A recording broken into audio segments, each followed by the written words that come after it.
Welcome to the Real News Network. I'm Paul Jay in Washington. With all the controversy about the viral video Kony 2012, which calls for U.S. military intervention in Uganda and support for the Ugandan military, there's another piece of context that's not being talked about very much, and that's U.S. support for the president of the Democratic Republic of Congo, Joseph Kabila, who was elected in what most people think was a very fraudulent election, but recognized by the United States.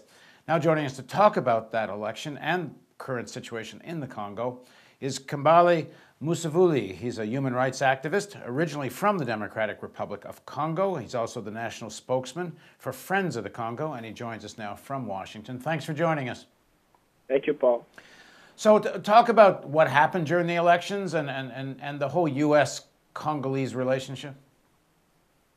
Yes, November 28th, the Congo held its presidential and legislative elections. And these elections were marred with a lot of what the Carter Center calls irregularities, but all know it was very fraudulent.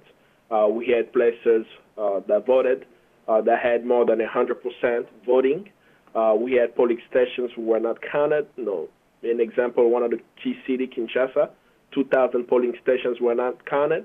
And there was very oppressive push to stop the people from speaking up. I'm speaking about the Congolese police actually, shooting at civilians who were protesting peacefully without any guns. So unfortunately, the Congolese institutions, the Commission for the Electoral Process, announced that Kabila, the current president, won the election. And that has created a situation where on the ground, the people do not believe that the government represents them. And they have literally checked out of the democratic process. And they have been protesting. Now, what is very interesting to know is, unfortunately, the United States is supporting that government. And they did it in a very shady way. After the elections, when we had the provisional results, the world was watching, trying to find out what the U.S. position is going to be toward the elections. Hillary Clinton put out a very soft statement online about how they were concerned with the elections on the ground, which was not similar even to what happened in Russia. And as she put out a statement, the world trying to watch what the U.S. will do, they never even said it publicly. They actually went into hiding. That's how I portray it. That the ambassador, the U.S. ambassador to the Congo, James Twisto, had a press conference in Kinshasa where not many media were there. No, we did get the information, where he stated, let me be clear, the U.S. position toward the Congo is that the United States recognized President Kabila as the president of the Congo for the next 5 years. And that's very dangerous because the people on the ground have called for some sort of truth of the poll to be known. So they are organizing to get the truth of the polls while the United States is supporting an oppressive regime, which is using the support we're giving them to oppress the people. So let me get some context for you. On November 15th, 2011, which is actually on the U.S. Embassy's website, the United States provided a $500,000 worth of police equipment to the Congolese police. On November 26th, in front of the international media, the Congolese police shot at civilians and killed them. Shot, and the video can be found online, where you're seeing unarmed civilians running away from the police, shooting at them, almost looking like the killing in Soweto. No international condemnation. No one has been held accountable. And one will ask, where did the Congolese police get these weapons? But the embassy said it already. We're providing you with the equipment to crush your population if they ever rise up against the result of the election. And that's unfortunate. And this is of concern to Congolese because Congolese and people around the world look to America. Why? Because of the American principles of democracy. Not only that, in the case of the Congo, we have a law to support democracy in the Congo. So whenever we look at the U.S.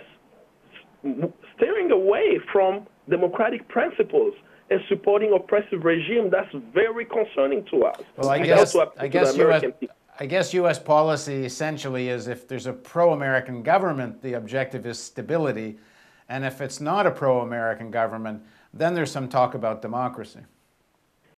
But the American people do not know that, unfortunately. You know, this is why whenever we were discussing Coney 2012 in the previous segment, we have millions of people without any context realizing actually the situation within that region is caused for because of U.S. foreign policy. I mean, that's very serious to see that. When the Congolese are organizing, they took it to the streets. A good example, Congolese women went to the U.S. Embassy in Kinshasa in December. They staged a sit-in for 2 days. They took over the U.S. Embassy. The ambassador met with them. They gave the demands, and one of the demands, they said that America does not need to support strong men in the Congo. That was in the letter they gave to the ambassador. 2 days later, while they were at the U.S. Embassy, the Congolese police came, beat the women, arrested some of them, and removed them from the embassy, which is considered an international territory. Do you know what the U.S. Embassy did? Nothing. No statement, whatsoever. The only way we got information from the State Department about what happened at the embassy is to get a congressman to send them a letter and say, what happened to the Congolese women while they were at the embassy? And their response was that they were removed with some form of force. So when you see even to that extent that the Congolese women have been raped, some have said in millions, they've been mistreated. They saw how the elections in the country were stolen from them and decided we are going to plead to America and go to the U.S. Embassy. And even on U.S. soil, the U.S. Embassy, they are being mistreated, and the U.S. does not even address it. The American people do not know that. This is the message we bring it to the American people, for them to know what the United States government is doing overseas, because there is a difference between the United States government and the American people. The American people are not aware. When they are aware, they will hold the government accountable as they held them accountable when the U.S. government was supporting apartheid in South Africa. So that's the challenge Congolese are facing right now.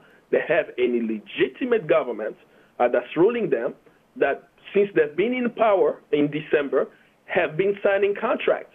Now, gave Total, a French company, gave them an oil block, and Total was very happy. Soko Oil now getting into the Virunga Park, very happy as well. And we're seeing more and more Envil Mining giving away their assets to Chinese. And we're seeing that the support to that regime is for the resources the Congo has. As long as he's giving unfettered access to Congo's resources, the United States say, good boy, we want you to be our president so that Freeport McMoran, an American company, can get copper out of the Congo, regardless of what the Congolese people are doing. And the will of the Congolese people right now is they want the truth of the polls. They want the person they voted for to be the winner rather than having a sham election as they witnessed on November 28th. All right, thanks very much for joining us, Kambale.